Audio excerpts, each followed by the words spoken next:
Alors que vous êtes debout, nous allons lire la parole de Dieu. C'est pour la parole de Dieu que nous sommes venus ici. Ce n'est pas pour nous voir les uns les autres. Nous n'avons pas quelque chose de bon à nous donner les uns les autres, si ce n'est que la parole de Dieu qui nous console et nous donne la force. Amen. Nous allons lire dans Juge chapitre 6. Juge chapitre 6, c'est dans l'Ancien Testament, depuis le verset 10 jusqu'à 16. J'ai lu la Bible. Je vous ai dit, je suis l'Éternel, votre Dieu. Vous ne craindrez point les dieux des Amoréens dans le pays dans lequel vous habitez. Mais vous n'avez point écouté ma voix. Puis vint l'ange de l'Éternel. Il s'assit sous les térébintes au Prat, qui appartenait à Joas, de la famille d'Abiézer. Gédéon, son fils, battait du froment au pressoir pour le mettre à l'abri de Madian. L'ange de l'Éternel lui apparut et lui dit, l'Éternel est avec toi, vaillant héros. Amen. Gédéon lui dit, ah mon Seigneur, si l'Éternel est avec nous, pourquoi toutes ces choses nous sont-elles arrivées? Et où sont tous ces prodiges que nos pères nous racontent? Quand ils disent, l'Éternel ne nous a-t-il pas fait monter hors d'Égypte? Maintenant l'Éternel nous abandonne et il nous livre entre les mains de Madian. L'Éternel se tourna vers lui et dit, va avec cette force que tu as et délivre Israël de la main de Madian. N'est-ce pas moi qui t'envoie? Amen. Que le Seigneur ajoute des bénédictions à la lecture de sa parole. Vous pouvez vous asseoir. Alors que nous allons continuer. Ici nous avons lu, c'est dans la Bible, c'est l'histoire de Gédéon. Gédéon, il était fils de Joas, il était là en train de faire le fromage. Donc c'était le blé, il était en train de faire le pain, le poisson. Pendant qu'il était là, l'ange de l'Éternel est apparu vers lui, il lui a dit, vaillant soldat, vaillant héros, Gédéon. Gédéon a dit, oh, moi, vaillant héros. Ça que Gédéon ne croyait même pas en lui-même. Il disait, moi, vaillant héros. Mais avec tout ce qui nous arrive ici, Seigneur, il m'appelle moi, vaillant héros. Parce que les Madiens sont en train de nous malmener.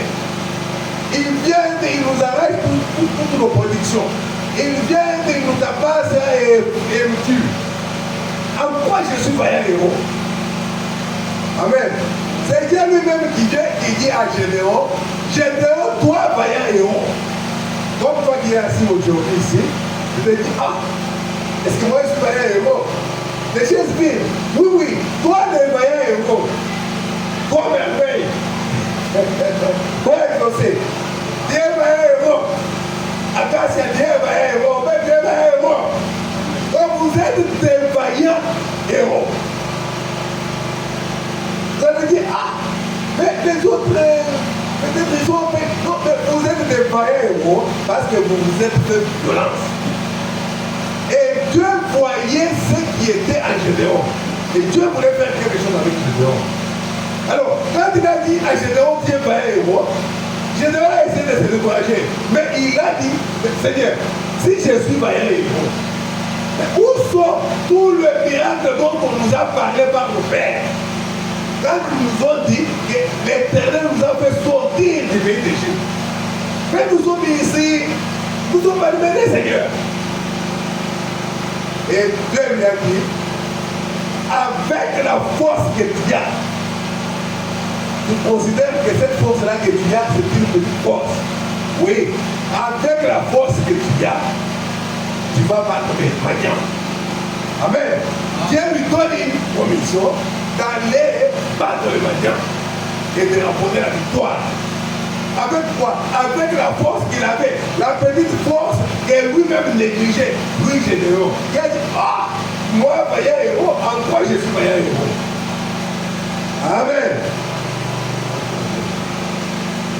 Va avec la force que tu as. Mais écoutez un peu ce que Frère Madame nous dit à propos. Dans la prédication, n'est-ce pas moi qui t'envoie?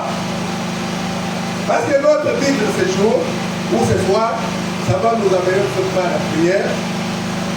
Nous servirons notre petite exhortation, ou notre petit sujet. Gédéon, le vaillant héros. Alors, remplace Gédéon par toi-même. Amen. Gédéon, le vaillant héros. Alors, dis-toi, moi, on pète le vaillant héros. C'est comme ça qu'il faut dire. Moi, Acacia, le vaillant héros. Moi, Joseph, le vaillant héros. Moi, Tel, le vaillant héros. Le titre, c'est Gédéon, le vaillant héros. Alors, dans la prédication, n'est-ce pas moi qui l'envoie? Au paragraphe 55, comme nous avons dit, le soir, nous n'allons pas beaucoup traîner, c'est une prédication de 45 minutes, d'une heure, et puis nous prions le patron. Parce que les cultes, le compte s'ouvre à 17h et la musique commence à 17h. La musique douce. C'est ça la période de méditation. C'est à 17h30 que Cathy commence. Alors, quand on dit que l'équipe commence à 17h juste, cela veut dire que les portes se sont ouvertes pendant qu'on était en train d'arranger le bois et qu'on pensait que c'était à 16h. Et à 17h, l'équipe commence. Amen.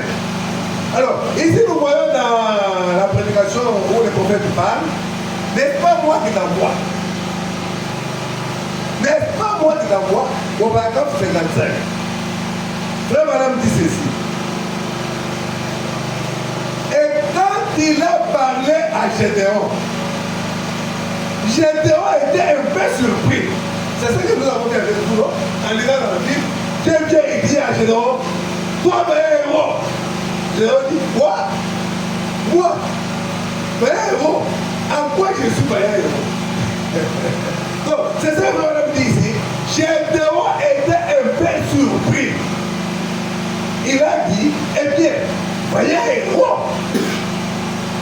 Il ne savait pas qu'il était comme toi, comme lui, comme l'autre. Il ne sait pas qu'il est vaillant héros. Seulement le fait de venir à l'église, pendant que la poussière des embouteillages, pendant que le transport est difficile, pendant qu'il y a du travail et qu'on sort, la personne vient, c'est qu'il a fait violence. C'est un héros. Alors, comme notre titre c'est Gédéon le vaillant héros, remplace cela par ton nom. Dis-toi, moi, Rafa, le vaillant héros. Et Frère dit que Gédéon était un peu surpris. Il a dit, eh bien, vaillant héros. Il ne savait pas qu'il l'était. Peut-être que vous ne savez pas que vous l'êtes. Frère dit ceci. Peut-être que vous ne savez pas que vous l'êtes, que vous êtes vaillant héros. Vous l'êtes effectivement. Amen. Écoutez, il continue, il dit, vous direz, la petite église, là c'est le frère Madame qui parle. Il dit, vous direz, la petite église, ce petit groupe de vaillants de moi. Oui. Écoutez, voilà, il n'y en avait que deux là. Dans la petite église là, il n'y en avait que deux. Son père et lui. Oh. Donc, il n'y avait que deux. Gédéon et son père. Donc, toute une église de vaillants héros. Merci Seigneur. Vous direz, la petite église, ce petit groupe, on est là, il n'y en avait que deux là. Son père et lui. Il n'en voit que deux ici. Christ est fou. Madame dit, ici, il n'en voit que deux. Christ est fou. Même si tu te retrouves seul, dis-toi que je suis avec Christ. Il est Christ de personne. Merci Seigneur. Ah. Il en voit que deux ici. Christ est fou. C'est tout ce qu'il faut pour faire un vaillant héros. Amen. Madame ne dit pas qu'il faut toute une foule de gens pour avoir des héros. Non, non. Là, dans la foule, il y a aussi des ramassis et des consorts. Madame dit, la petite église, vous dites un petit groupe, il n'y en avait que deux. Gédéon et son père, une petite église. Il dit, ici, il n'en faut que deux, toi et Christ. Voilà ce qu'il faut pour en faire un vaillant héros. Il ne faut pas te décourager. Il faut dire que je suis un vaillant héros avec Christ. Merci Seigneur. C'est vrai. Eh bien, la chose suivante, vous savez, qu'est-il arrivé? Aussi, quand il a parlé à Gédéon, toi, vaillant héros, il l'a appelé ce qu'il pouvait faire. Et ce dernier a dit, non Seigneur, je ne crois pas ça. Et Dieu a commencé maintenant à instruire Gédéon. Il lui a dit, va avec la force que tu as.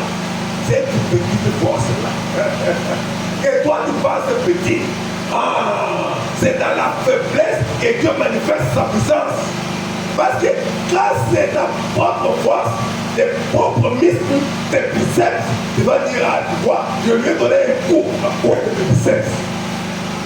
Mais quand tu n'as pas de force, tu es faible et que tu arrives à terrasser le diable, là c'est Dieu. Amen. Là c'est Dieu. Alors, un héros, c'est un courageux. C'est quelqu'un qui ne retire pas, quelles que soient les circonstances. C'est ça un héros. Un héros, quand on parle de héros, c'est quelqu'un qui ne recule pas. Il avance toujours. Alors, pour ceux qui se découragent, ceux qui sont assez reliés d'être à l'église, mais il est assis à la maison. Assis. Vous allez voir qu'est-ce que le prophète nous dit. Assis seulement. Ou bien tu dis non, je suis venu du travail, je suis fatigué, il faut que je me repose. Ah, mais maintenant, qu'est-ce que tu appelles sacrifice? C'est quand tu es à la force d'aller à l'église et là tu appelles ça sacrifice. Donc c'est quand tu es faible, tu n'as même pas la force de marcher. Tu dis non, je vais à l'église. Je vais à l'église. Amen. Amen. Tu n'as pas la force. Tu te sens faible. Tu dis non, je dois me reposer. Mais quelque chose te dit de reposer, pas à l'église.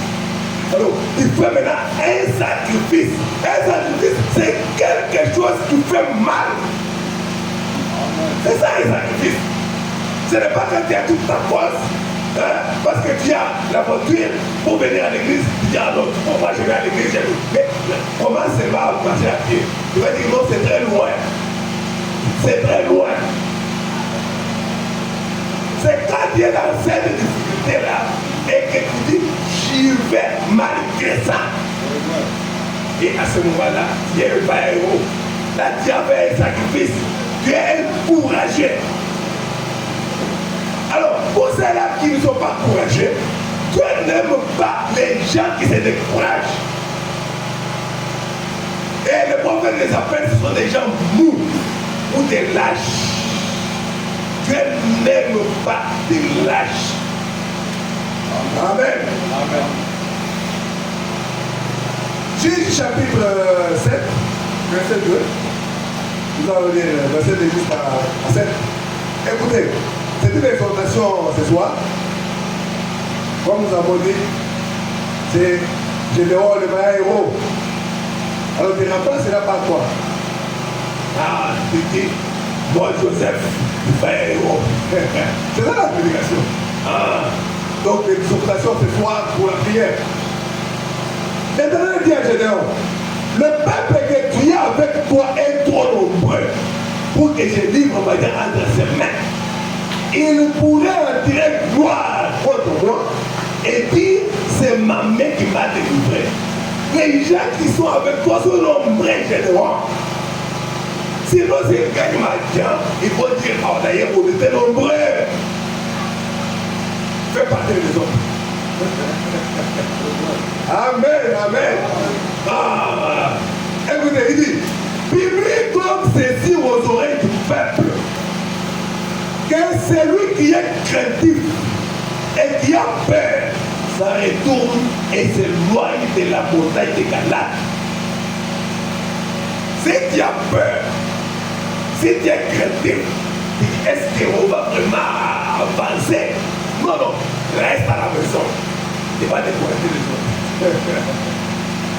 Ah, il dit que celui qui est craintif et qui a peur, ça retourne et s'éloigne de la montagne de Galade. 22 000 hommes parmi le peuple s'en retournaient et il en resta 10 000. Donc c'est qu'ils étaient à 32 000. 22 000 se sont retournés. C'est ça la Bible. Quand Jésus est venu, il a dit, si vous ne buvez pas mon sang et que vous ne mangez pas ma chair, vous n'avez pas la vie à vous-même. La Bible dit, 70 de ces disciples sont partis. Il s'est retourné vers les 12. Il a dit, mais qu'est-ce que vous en avez à voir ici? Vous ne pouvez pas marquer vous aussi. Amen. Ici, Dieu dit à Gédéon, les peuples que tu as, ils sont nombreux. Parle-leur. Dis-leur que celui qui est craintif, que celui qui n'a pas de courage, il retourne. L'Éternel dit à Gédéon, le peuple est encore trop nombreux, les 10 000 là, ils étaient restés. Fais-les descendre vers l'eau, et là, il t'en fera le triage. Donc, je t'en ferai le triage plutôt. Celui dont je te dirai que celui-ci aille avec toi, ira avec toi. Et celui dont je te dirai que celui-ci n'aille pas avec toi, n'ira pas avec toi. Gédéon fait descendre les gens, ils ont fait le footing, ils sont allés jusque vers la rivière. Et Dieu avait dit à Gédéon, je vais te donner ici. Tu verras tes soldats là. Quand ils vont arriver auprès des eaux, ils seront fatigués, ils vont boire de l'eau. Et regarde seulement, c'est là qu'ils vont s'acheminer et commencer à lécher l'eau. Ils sont disqualifiés. Mais ceux qui seront là, ils prennent l'eau avec la main. Ils boivent comme ça. Ils prennent comme ça. Ils boivent. Voilà. C'est ça, les païens. Soldat qui va amener à la guerre. C'est qu'il a peur de l'eau à la porte à la bouche, avec leurs mains, firent au nombre de 300 hommes. Et tout le reste du peuple s'est mis à genoux pour boire. Et l'Éternel dit à Gédéon, c'est par les 300 hommes qui ont la paix que je vous sauverai, que je livrerai ma terre entre tes mains. Et tout le reste du peuple s'en aille chacun chez soi. Amen. Il faut comprendre que Dieu n'a pas besoin nécessairement de la milité pour faire quelque chose. Dieu a besoin d'un courageux. Amen. Merci Seigneur.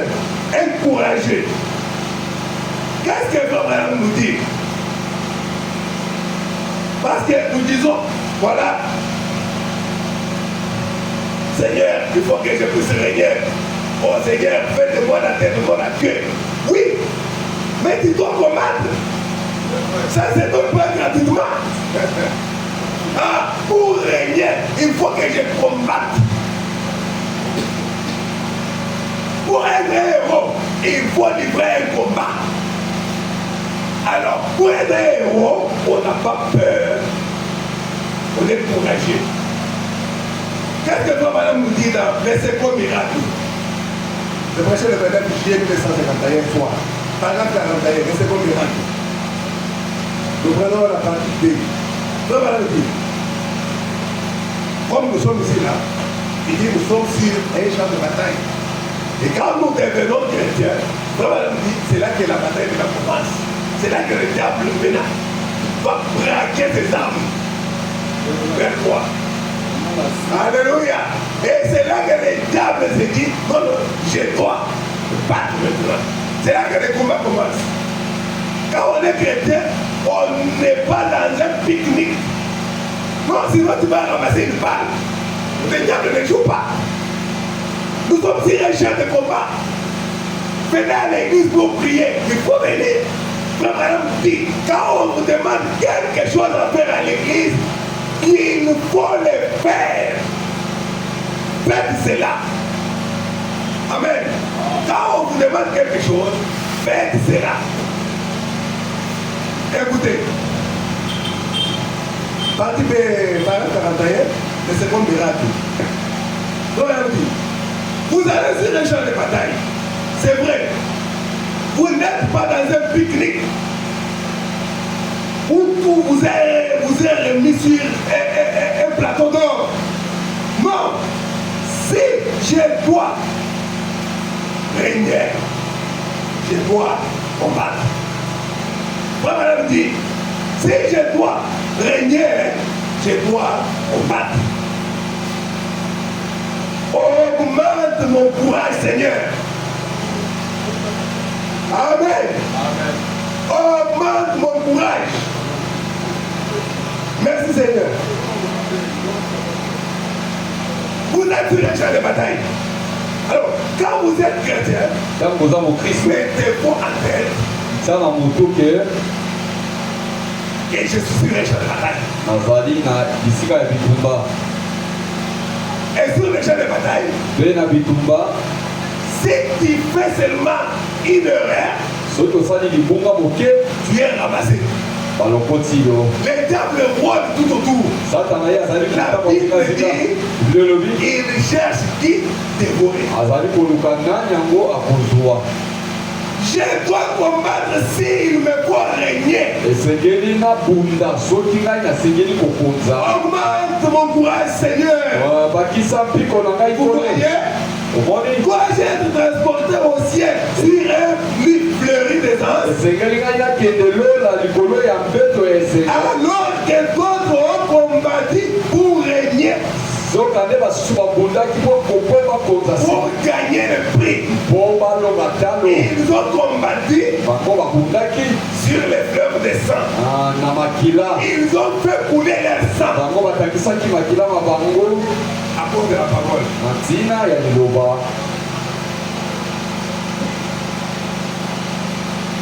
Amen. Amen.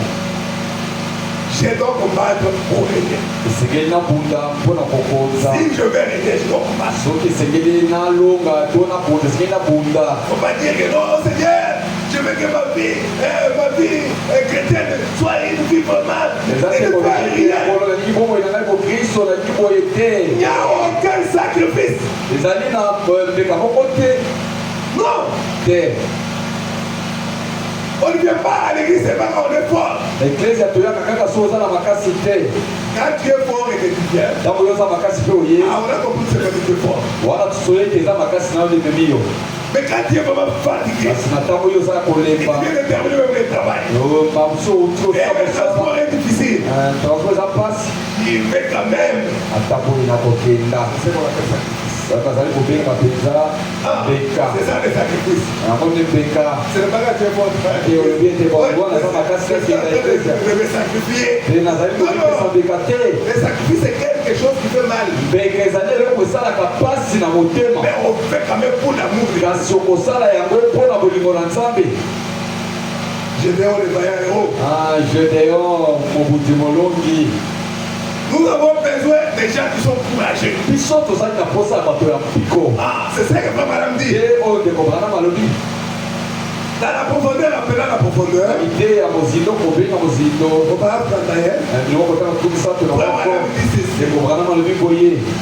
J'admire tous ceux qui ont du courage.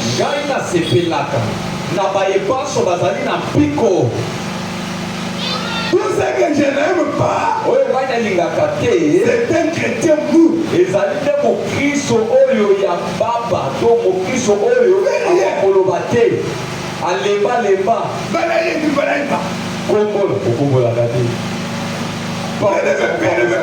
Vous ne verrez pas. C'est ça que madame dit. Tout ça que je n'aime pas, c'est un chrétien mou. Et soi-disant, c'est vrai. J'aime un homme ou une femme qui dit c'est la parole de Dieu.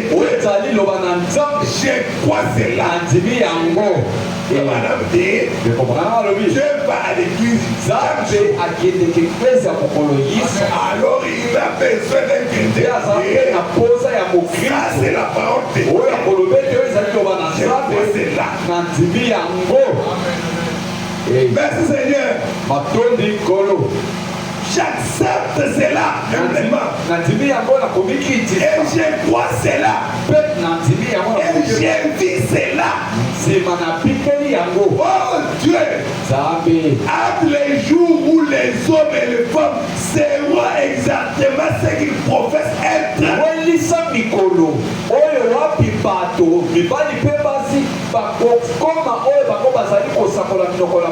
Ah, tu dis que je suis chrétien. Je suis chrétienne. Il n'y a rien de chrétien. Madame dit, j'aime ce qui a du courage. Pas de l'embêler. Non. Quand moi j'étais avant à l'église, ce n'est pas nécessairement que j'étais pour méditer. Je sais que si j'arrive en retard, peut-être que je vais couper. On n'a pas, c'est pas pareil. Et c'est moi le plus balai. J'étais avant pour balayer. Vous êtes assis là, c'est moi qui ai balayé.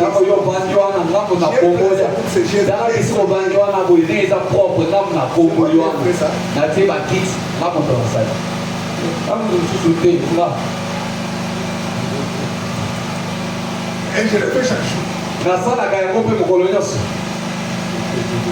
Et je venais de la garde. Je suis dans la garde vers 13h. Je me repose de paix là. Dans 5 minutes, je me suis levé. Et quand j'ai dit qu'il y aura des embouteillages, que j'ai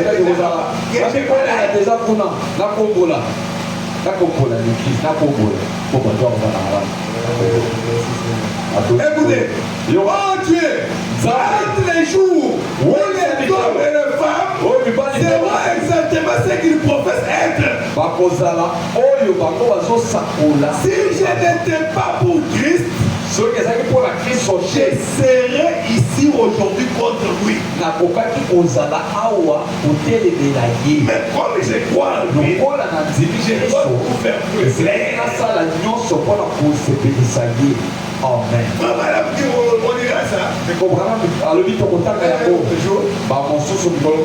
Je ne peux pas comprendre. Il y a qui?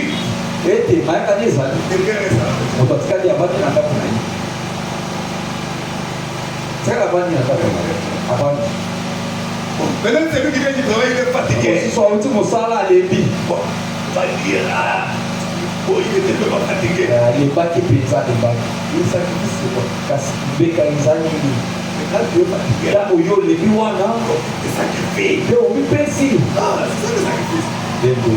Les sacrifices, ce n'est pas quelque chose d'horrible. Non, ça fait mal. Écoutez, Frère Madame dit ceci. Aujourd'hui c'est pour la prière. Donc dans la prédication, c'est qu'il faut pour triompher. Le prophète dit que nous devons être des héros. C'est qu'il nous faut pour triompher de toute incrédulité. Paragraphe 57. C'est pour tout simplement nous stimuler à être ce que la parole veut que nous soyons. Il dit ceci. Vous n'avez pas été sauvés juste pour être un membre d'église. Vous n'êtes pas sauvés seulement pour être membre.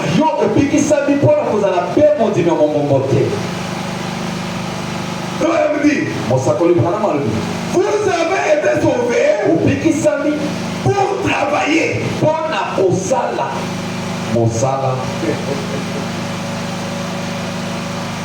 On n'habille pas une armée juste pour qu'elle reste au coin en train de flirter avec les filles. C'est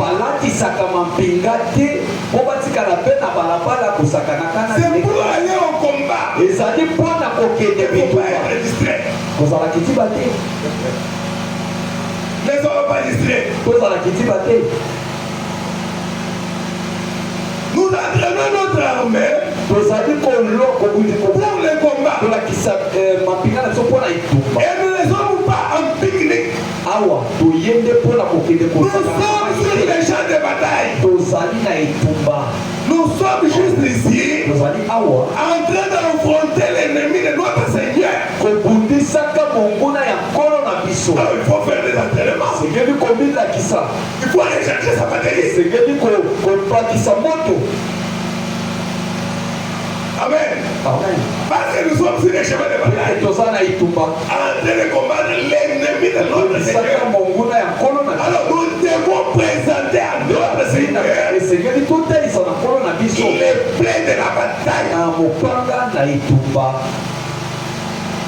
Tu vas dire Seigneur, quand même j'étais fatigué, j'allais à l'église.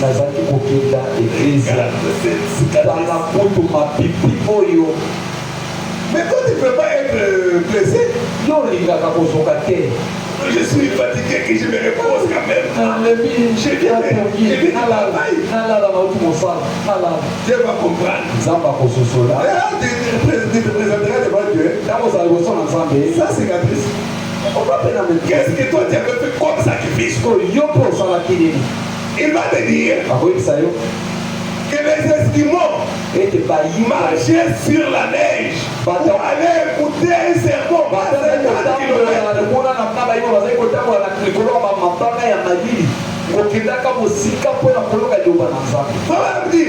Nous sommes sur les champs de bataille pour combattre, affronter l'ennemi de notre Seigneur Jésus, l'ennemi de nos âmes. Soyons en œuvre avec un cœur prêt à tout combat. Frère dit, j'aime cette somme de la vie. Il dit, ne soyez pas comme du bétail qu'il faut pousser.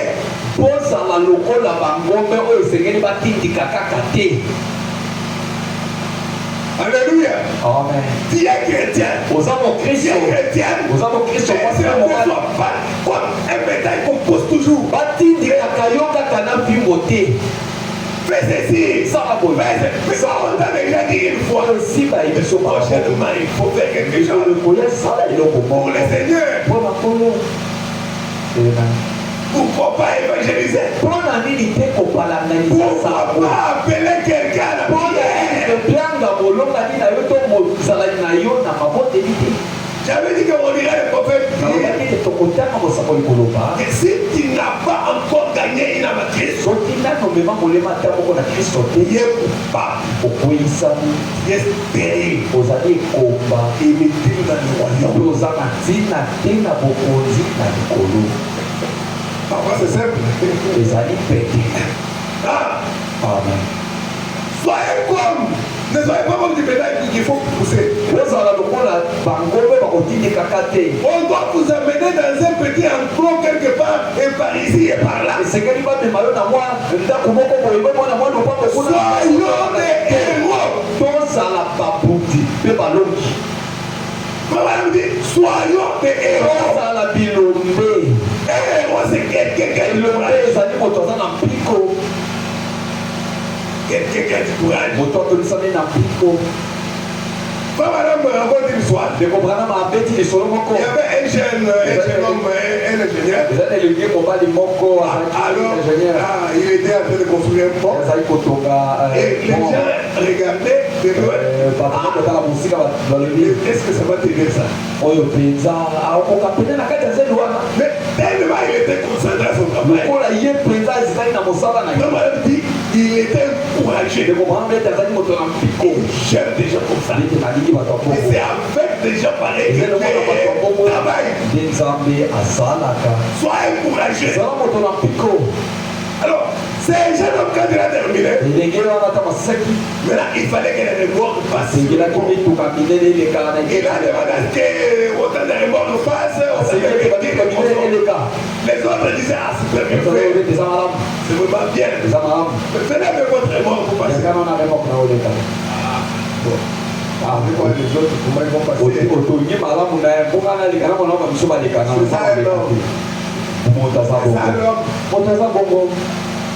Ah, moi je trouve que il faut qu'elle commence quand même l'équipe d'histoire. Comment c'est l'équipe d'histoire? Ce sont ces personnes-là qui ne viennent pas. C'est l'expérience. La plupart du temps.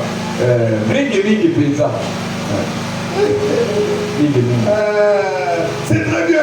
Viens maintenant avec les remords qui passent avec. Est-ce que c'est pour là vraiment ça tient vraiment? Non, mais les mémoriaux de Dieu ne pouvaient pas les avoir. Paragraphe 129, et en voyant son courage, beaucoup de gens lui écrivirent des lettres. Ce que les gens cherchent, ce sont des hommes courageux, non pas quelques petits lâches.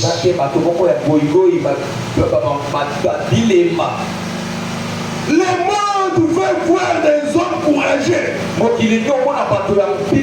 Quelqu'un qui a du courage et qui se présentera comme un mémorial de la grâce salvatrice de Jésus-Christ. Quand tu es courageux, tu es héros. Et madame dit, les héros ne meurent jamais. Mais les lâches meurent 10 000 fois. Dis-toi que c'est moi les héros pour te laisser aujourd'hui. Parce que nous parlons de Gédéon le vaillant héros.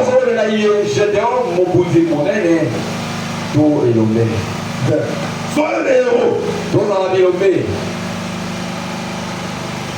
Écoutez ce que Frère Branham dit. On va terminer. L'avant-dernière citation. Comme on avait dit, et on termine à 19h juste. Ok. Il me reste encore 20 minutes. C'était tout simplement une petite exhortation pour encourager les gens. Dis-toi que je suis courageux. Je suis héros. Je suis sur les champs de bataille. Dans la prédication de la foi par l'expérience. Paragraphe 80, madame dit ceci. Et maintenant, on dit, et c'est vrai, que les lâches meurent 10 000 fois. Les lâches meurent 10 000 fois. Alors qu'un héros ne meurt jamais. Vous pensez que Lumumba était seul? Il y avait beaucoup de gens qui étaient avec lui. Parce qu'on parle de lui. On parle de lui. Pourquoi? Héros. Les héros ne meurent jamais. Il faut que nous parlions de toi. Que nous disions, frère Christian était héros. Que la sœur Karen était héroïne. Que maman Fidèle était héroïne. Ah, frère Raphaël était héros. Il faut que ça soit comme ça. Il dit, Alléluia. c'est vrai. Les lâches meurent 10 000 fois. Alors que héros ne meurt jamais. Dieu veut t'encourager qui peuvent prendre position. Écoutez, s'il y a quelque chose dont Christ ne peut pas se servir dans son royaume, c'est bien un lâche. Alléluia. Dieu a besoin de courager. Quelqu'un qui a du courage. Comme mon frère Joseph là. Après il est en train de marcher. Il commence à prêcher. Il faut vraiment dire. Même si les gens ne viennent pas, demain va prêcher. Je prie pour quelqu'un. Il n'est pas guéri. Demain je prierai encore. Ne se décourage pas. Lui ne fait que son travail. Alléluia. Amen. Merci Seigneur. Alors, nous devons présenter à notre Seigneur des cicatrices. Parce que nous sommes sur le champ de bataille. Parfois, les peuples passent comme ça. Et quand je fais ça, le peuple se fait ici. Peut-être on dit, la balle prend le casque. Et ça me blesse sur la couche chevalier. C'est ça le combat. Parfois on jette la bombe. Ah, le feu me prend au pied. Tu continues à combattre. Et à la fin, ce sont ces cicatrices-là. Oh, il est sur le champ de bataille. Ce n'est pas du bien du champ de bataille. Trop clair.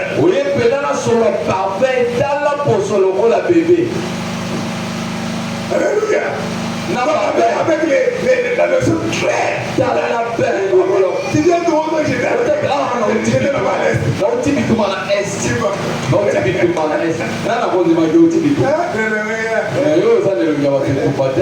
Voyons bien les gens qui voient la guerre. Parce que nos plaies, nos cicatrices, sont au niveau du cœur. Pour montrer au Seigneur. Seigneur, regarde. Quand j'étais sur le champ de bataille, j'ai reçu de balles. Ton ennemi m'a lancé. J'étais sur les chemins de bataille. Et puis madame raconte cette histoire. Et c'est là qu'on termine. Dans la prédication de Kazam, la souterraine de Genève et de Brésil. Paragraphe 63. Nous allons lire le paragraphe 63 jusqu'à je me rappelle une fois, je lisais sur César.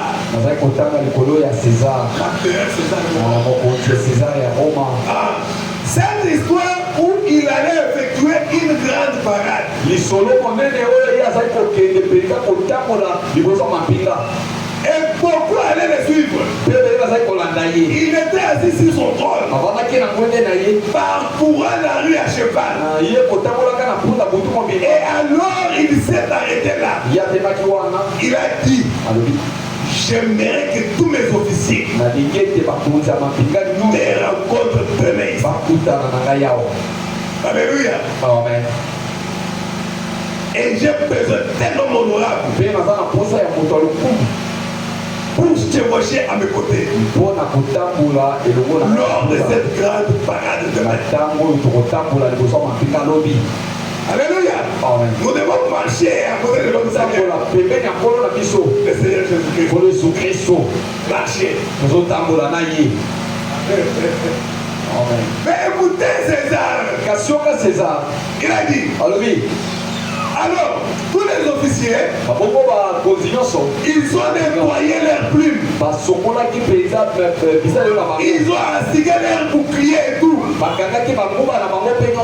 Ils font fixer leurs grandes étiquettes et tout. Et ils sont passés à côté de César. Tout fier-toi. Amen. Amen.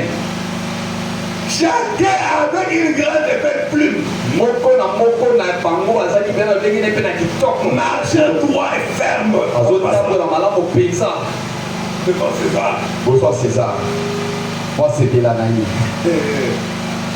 Mais écoutez, César le regardait. Il est assis là. Et peu après, un tout petit Sami. Un de ces petits fantassins. Comme les fantassins, donc ceux qui voient la guerre. L'armée de terre. Un de ces petits fantassins est passé. Il était couvert d'entailles.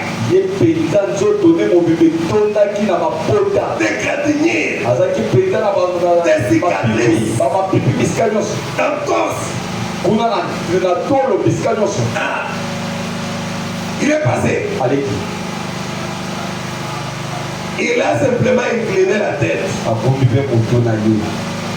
Et il a commencé à se retirer.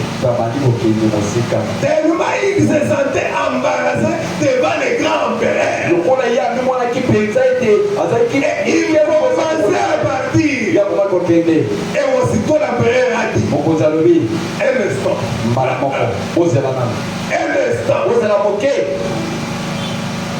Et il a dit, qui es-tu? Les généraux sont passés.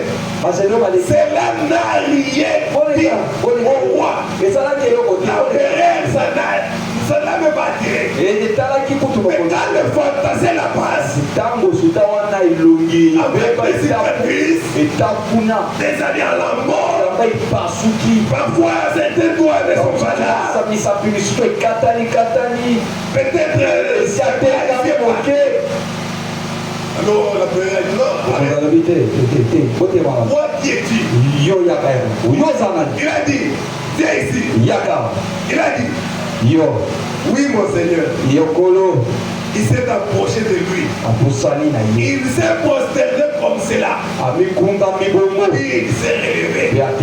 Il a dit, oh là là. Il y a des entailles horribles. Il a dit, où as-tu reçu toutes ces cicatrices? Il a dit, sur les champs de bataille. J'ai reçu ces cicatrices sur les champs de bataille. Pendant que je combattais pour mon Seigneur.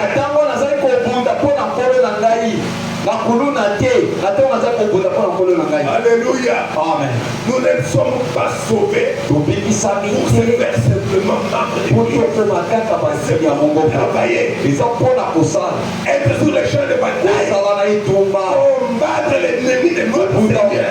Et ici, le fantassin ici, Sami dit, j'étais sur les champs de bataille. J'ai combattu pour mon Seigneur. Et il a dit, monte ici et assis-toi. C'est toi qui le mérites.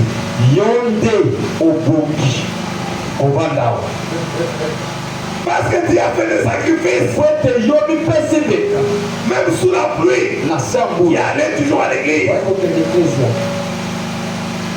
Même quand les conditions étaient difficiles, tu évitais toujours les gens.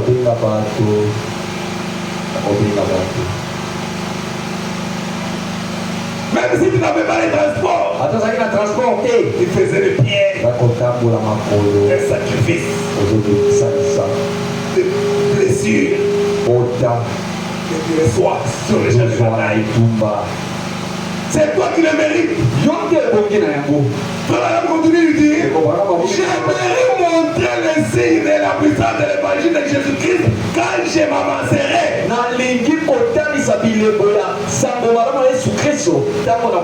Oui, des nerfs fermes, montrer des cicatrices. Vous n'avez pas encore eu de témoignage. Vous n'avez rien fait. Vous ferez tout aussi mieux de faire quelque chose. Faites quelque chose. Alléluia. Madame dit, faites quelque chose. C'est ça, il va encourager. Et on parlera de droit. Madame dit, les héros ne meurent jamais. Le contraire des héros. Le contraire, c'est le lâche. Un paresseux. Quelqu'un qui se décourage.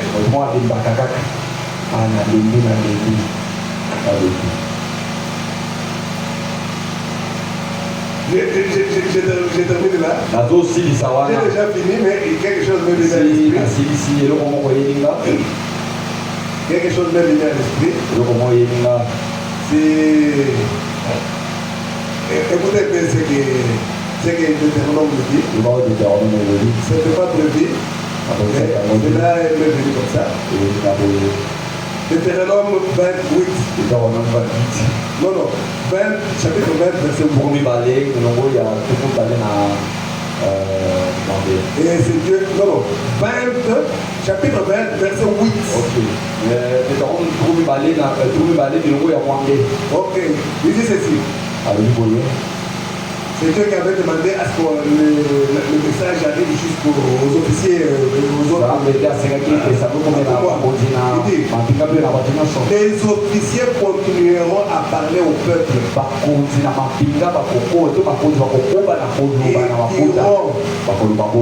Qui est-ce qui a peur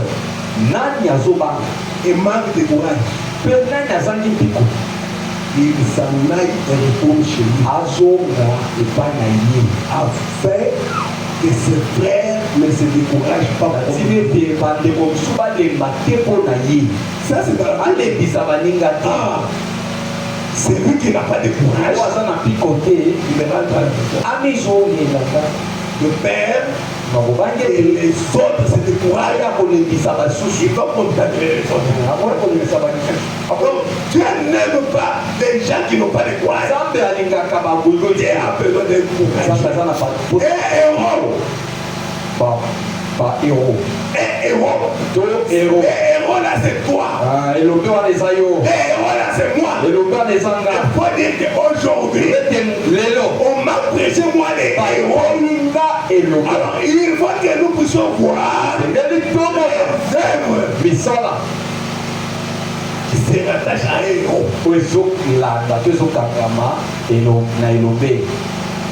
Alléluia. Amen. Quelqu'un toujours prêt à servir. Et c'est là pour le Seigneur. Amen. Amen. Soyons des héros. Mettons-nous debout. Soyons des héros. C'est ça notre exhortation ce jour. Il faut toujours prier le Seigneur. Et dire, oh Seigneur, quelle est la volonté pour ta volonté pour moi? Qu'est-ce que tu veux que je fasse, Seigneur? Il y a beaucoup de choses à faire. Dans la maison de Dieu, il n'y a pas de chemin. Chacun a toujours quelque chose. Oh non, moi, on ne m'avait pas dit de faire quelque chose. Pourquoi on te dit c'est faire quelque chose? Si un jour tu dis, bon, on m'a rien dit, j'amène 5 sacs de ciment. On va te dire, pourquoi tu as amené ça? Non, fais quelque chose.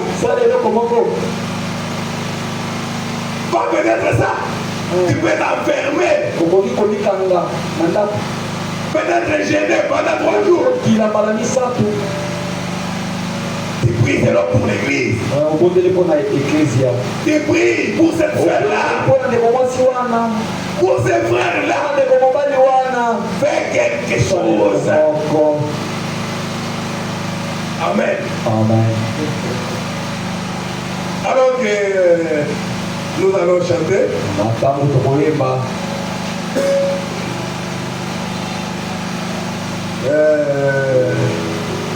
Vous savez ma voix. Vous allez seulement m'accompagner. Alléluia. Amen. À la fin de la bataille, nous serons couronnés. Alléluia. Alléluia. Amen.